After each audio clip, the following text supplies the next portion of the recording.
right. Hey, everybody.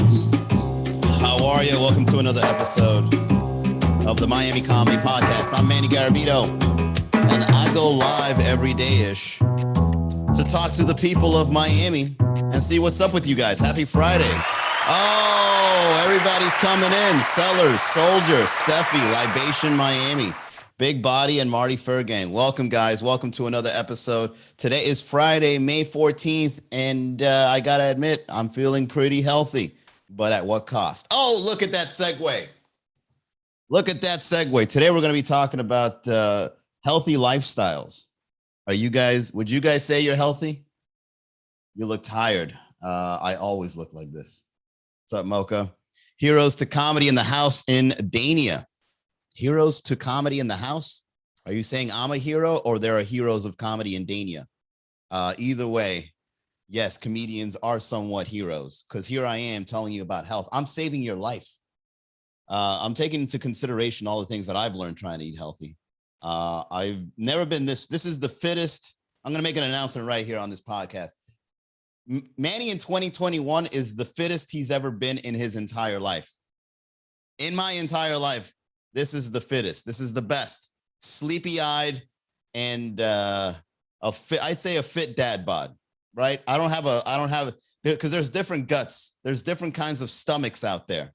If you think about it, there's the kinds of stomachs that when you look at it, you can tell this person has like high blood pressure, right?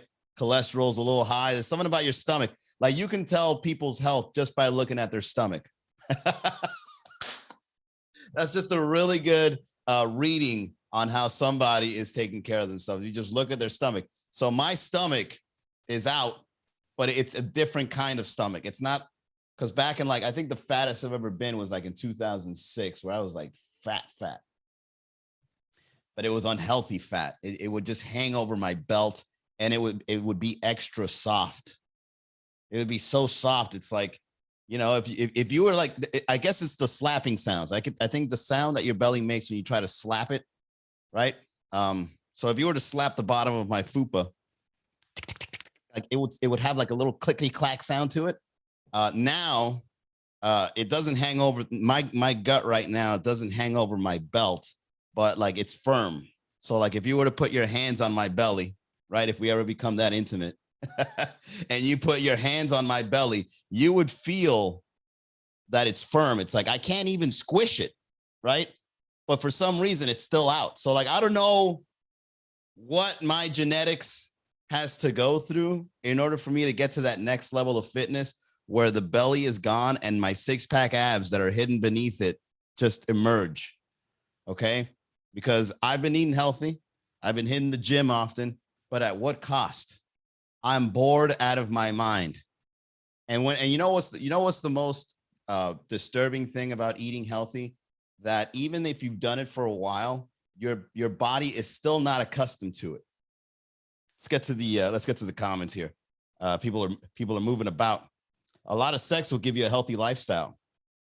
I heard it burns a lot of calories. True that. Soldier says military program. Steffi says check out Pro Metabolic. Oh, here we go. Soldier Ride Norfolk. Oh, shit.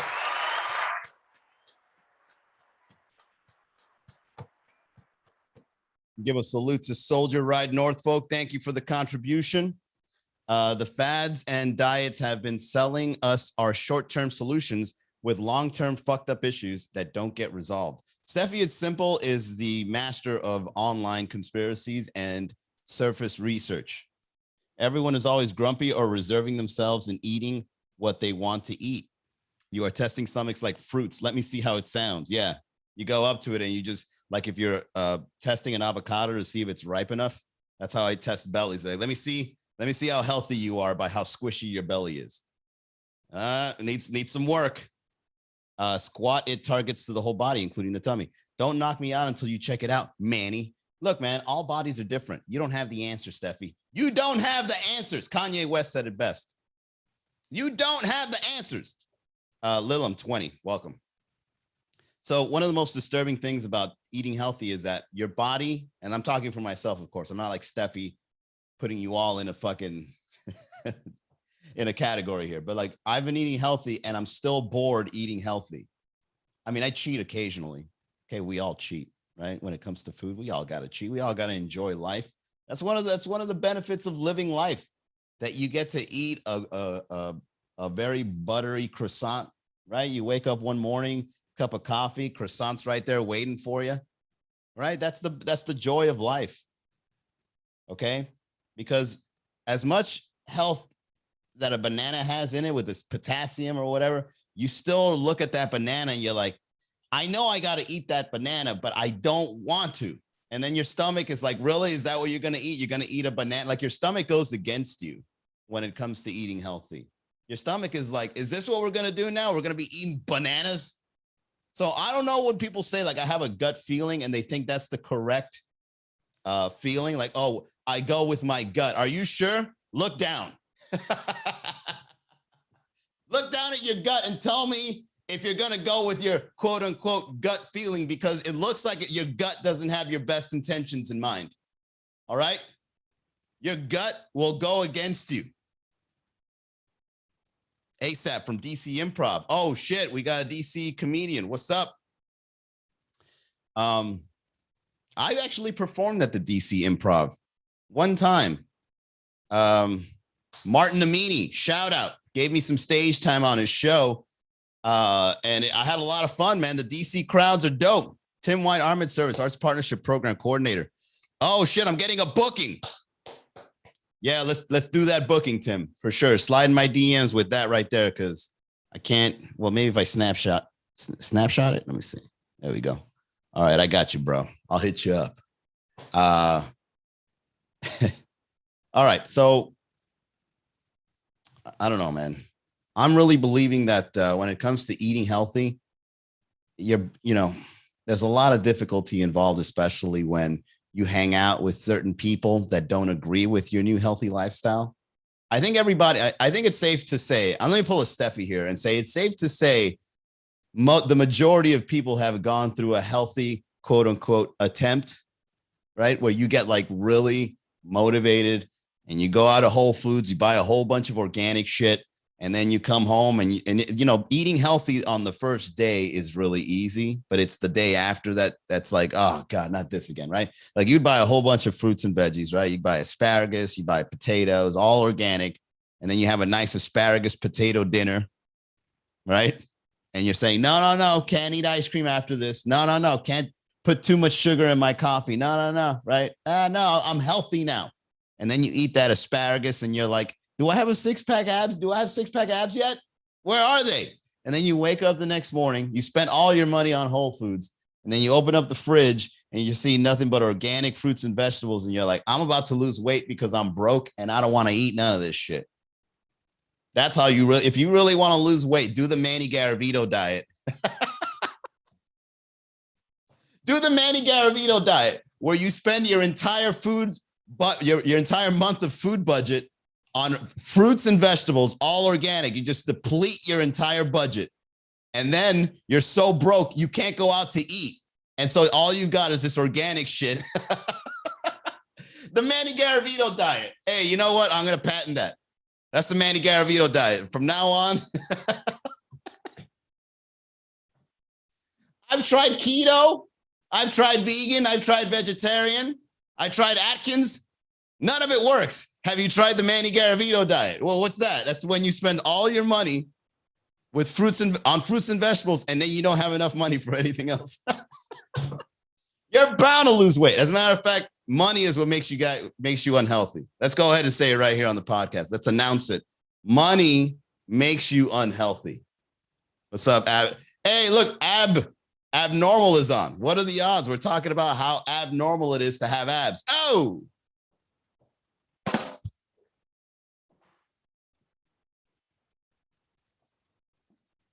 Also, the friends, man, if you hang out with people that they don't support you, because I've been there. My family, for example, as a Latino, when I went vegan last year, as a Latino, your family will most likely disown you, right? Like, vegan is probably the next thing that's just as bad as saying you're gay to a Latin family, right? Like, if you say to a Latin family that's extremely traditional, I'm gay, they're gonna they're going to have some resentment, right? Because that's just how Latino families are. But the next thing that's worse is telling them you're vegan and that you can't eat pork. You can't eat beef. You can't eat none of that. They would just be like, oh, no, hijo, no me diga, por favor. ¿Qué pasó? ¿Qué pasó? Es vegan. It'll be a tragedy in the family tree, you know? So I've also remembered that when I was trying to get healthy and losing weight a few times in my life, because one thing I've learned about my health is that I gain a lot and then I lose a lot, and I gain a lot and I lose a lot. So I became like a kind of like a thing that I got accustomed to, where it's like, oh shit, I gained 10 pounds. Let me go ahead and lose it. And then I lose it. And then I gain 10 pounds, then I lose it. That's just how my life is, right? I just teeter totter between being fit and not fit. And I blame alcohol for that. And I've realized that when you go out to restaurants and you hang out with your friends and you try to eat healthy around people that aren't on the same mission as you are, it gets more difficult, because when you're out, you know, your friends are ordering French fries and burgers, and then you're just like, let me get a salad. And then the waiter's like, is this your boy? Really? Your boy over here is just going to like disrespect the whole group and order a salad while everybody's here trying to have, Manny, we're trying to have a good fucking time here. Can you please not be ordering this shit? Huh? It's like, I don't even want to hang out with Manny no more. Manny's out here ordering Mandarin salads and fruit cups. We're at a Flanagan's. You're trying to have a good time and Manny's fucking it all up, you know? Hell, you can even mess up like your dating experience. You think that being healthy or being fit is attractive? It might backfire on you, right? Girl, I can't hang out with him. And this guy wakes up in the morning and runs laps. Like, it's almost a little abnormal, no pun intended with ab on the line here. It's a bit abnormal to live healthy, right? It's almost as if like if people were to like describe what you do to stay fit to someone else, it sounds like mental illness. What do? You wake up early in the morning and you go run a mile. Why would you do that? This guy has issues. He wakes up at 5 in the morning to go running. Isn't that crazy? I think that's what's going on. It's become not normal to live healthy. And I think that's why it's so difficult to stay healthy or to stay fit, because no one wants to be around you. If they don't have that lifestyle, it's like, this guy, whose man's is this? Whose man's is this ordering salads while he's out with his boys? Oh, can you imagine if somebody tries to like, hey, Manny, this is my new friend, Matt. Hey, what's up, Matt? Nice to meet you. You want to go to a vegan restaurant right down the street? Whose man's is this? All right, let's get down to the reads, everybody. And the middle mark of the show. This show is sponsored by Ellie Venus, a health insurance agent and a subject matter expert in the world of health insurance. So use him as a resource. If you have questions, he has answers. The people he helps the most are those who do not have health insurance because they believe it to be unaffordable, and those who do have health insurance and are complaining about how much it costs. He can help anyone, anywhere with anything regarding their health insurance. So call him today, 305-335-3944. Orija, what's up? Welcome. We're here talking about health and at what cost. Let's see what else I got here.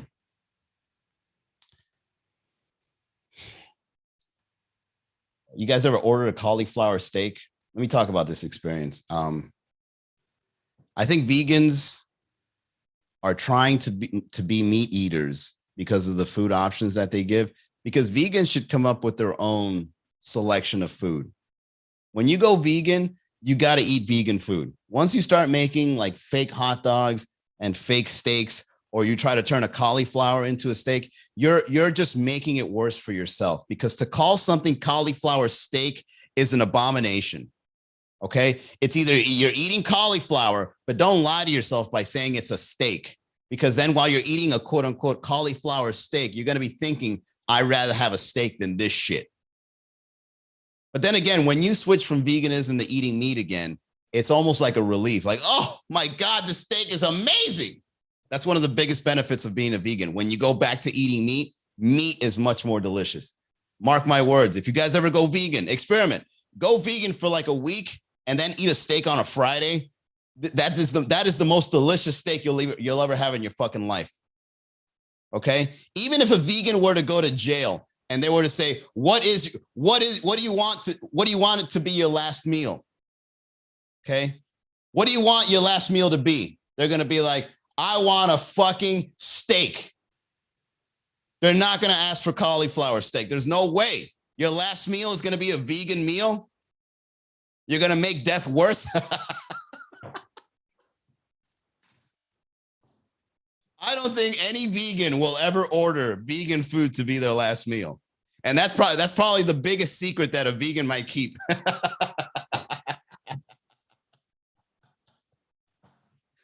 Oh shit, that's hilarious. Let me write that one down. We found it, guys. We found the joke. That's good. A vegan's biggest secret is that they won't order a vegan meal as their last meal. They won't stay vegan on their last meal. There's no way. There's no way. Don't offend vegans. You might get canceled. Dude, I've already said plenty of things that would have got me canceled. It's too late for me. Well, here's the thing, man. When you're relatively unknown, you're pretty much uncancelable. And well, why do people get canceled for the silliest things? You know what I mean? Like, I understand there's some people that do bad things. Fine, if you want to go. But then when you do things like that, you then give ammunition to people who have nothing better to do to cancel some dumb shit. Did you hear that Manny called a girl a cunt the other day? Oh, my God. They have me documented.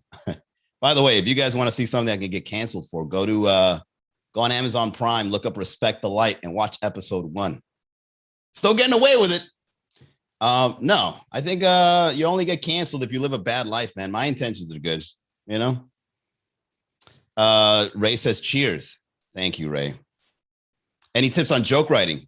Why no one talks about the good shit? Yeah, that's why no one talks about the good shit. Exactly. Because they're worried they're going to get canceled. What's up, Petro?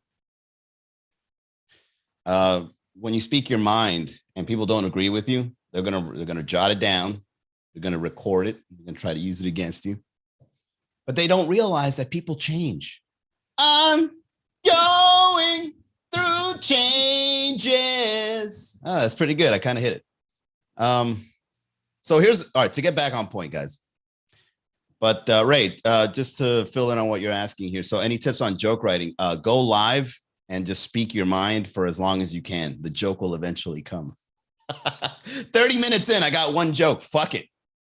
All right, so here's what I learned about gaining and losing weight throughout my lifetime. What's up, Jess? What's up, Jamal? We're here talking about being healthy. Last 5 minutes of the show. But here's what I've learned. Here's my biggest takeaways on being healthy and gaining and losing weight is it's not easy getting in shape, let alone, and then once you get in shape, you then have to stay in shape. That's what they don't tell you.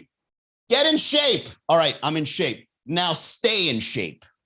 That is one of the hardest things to do, because when you get in shape, you start getting a little cocky. You start getting a little swagger, right? You don't just order the cheesecake. You order tempura cheesecake with a fucking scoop of ice cream on top of that. So you're making it worse because you got this kind of like, I did it, I've achieved it, now I'm done. But they never tell you what you've got to do to maintain it. They're like, oh, once you're fit, you can eat whatever you want. Nope. The weight comes in a lot faster than what it took to lose it. No one tells you this. Okay, your body is more susceptible to gaining weight faster than it is losing it. All right. And I realize that it takes a very special kind of focus to stay in shape. Okay. And I bought a Fitbit. I don't have it on right now. It's charging. I bought a Fitbit. Okay. And a Fitbit tracks your calories. A Fitbit tracks how many steps you've taken. A Fitbit tracks how your heart rate has been all day. And then it doesn't track a lot of other things. And so I then had to buy this thing called a Whoop. Okay. This is a whole new thing. It's not like the Fitbit. A Fitbit tells you the time, tells you when, somebody text message you, right? Tells you if you got a nude, you got a nude. It's like, all right, there you go. Right. But now what a Whoop does, it's like another wristband. And I now got to wear these two things to really track and focus where I'm at with my fitness goals. And what a Whoop does, what I missed it here. A hamburger walks into a bar. The bartender says, sorry, we don't serve food here. Don't cancel me. And so this other wristband, the Whoop wristband, what it does is it tracks how much you sleep and how much strain you have. So now I have 2 fucking tools on my wrist, plus counting calories on my phone. So now I'm doing 3 things at once to quote unquote focus on the fitness, right? And then now at the end, you're just like, you're a robot. You're just a fucking robot now, just trying to be fit. Just, oh, gotta eat an apple. Gotta track it. I'm on downtime. I gotta get on uptime. And it becomes this whole abnormal way of living to stay fucking fit. And you know what people won't tell you as well? They won't tell you that being fit is a lot more easier for certain genetics than others. Oh, some people are just born with abs and they remain having abs for their whole life, but it's not for everybody. It's not for everybody. And they won't tell you this shit. And it's upsetting. It's upsetting to think that there's a carrot at the end of the stick that you probably might not ever get because your body's like, we weren't made for this. We weren't made to do ellipticals and weight training, man. Go enjoy life. Eat a donut. All right. And then what are you going to do? Like once you're fit, what is it essentially that you're doing? To live longer? You're still going to die. What you want to be complimented on your deathbed? The nurse be like, hey, man, I've never seen abs on a cadaver like this. Look at this guy. He's pristine. You know, casket open. Keep his shirt off. We got to let his family know. Manny was a very fit man till the end. And then the worst thing is that if you do end up dying fit in your funeral, they're probably going to cater like, you know, some unhealthy food. They probably cater to my Buffalo Wild Wings and shit. But like, hey, yo, Manny was a fit guy, but fuck it. We eating good. Manny wanted us to eat good. Manny would want us to eat unhealthy for the sake of his life. All right. What's up, DJ Adamix? All right. We're done here, guys. Thank you very much for tuning into the Miami Comedy Podcast, where I go live and just talk about random things with the community here in the city of Miami. Announcements. No comedy show tonight, Friday at Fundimension. We're back next Friday. Monday is our next show at the Red Bar. Tuesday, Sweet Caroline. Wednesday, Focal Brewery, which, by the way, the last Focal Brewery we did on Wednesday was for the books. One of the funnest shows I've been to. And then on Friday, Fundimension again. Oh, yeah. Next Friday and Saturday, we have a special guest performing all the way from LA. Joe Bartnick, a close friend of Bill Burr and part of the All In Comedy Tour back in the day when he would tour with Paul Verzi and Bill Burr. Joe Bartnick will be in Miami the 28th and the 29th of May. Fundimension Friday night, and then Focal Brewery for a special Saturday night appearance. All right. Friday, Saturday, back to back. Pow, pow, pow. All right. So grab your tickets. Go to miamicomedy.com. Get in on these shows because we're now looking into bringing in some headliners, some special guests, and the showcase of some of the best here in Miami. And if you enjoyed the podcast, go to miamicomedy.com/podcast. Have a great weekend, everybody. I'll see you tomorrow, 6:00. Have a great night.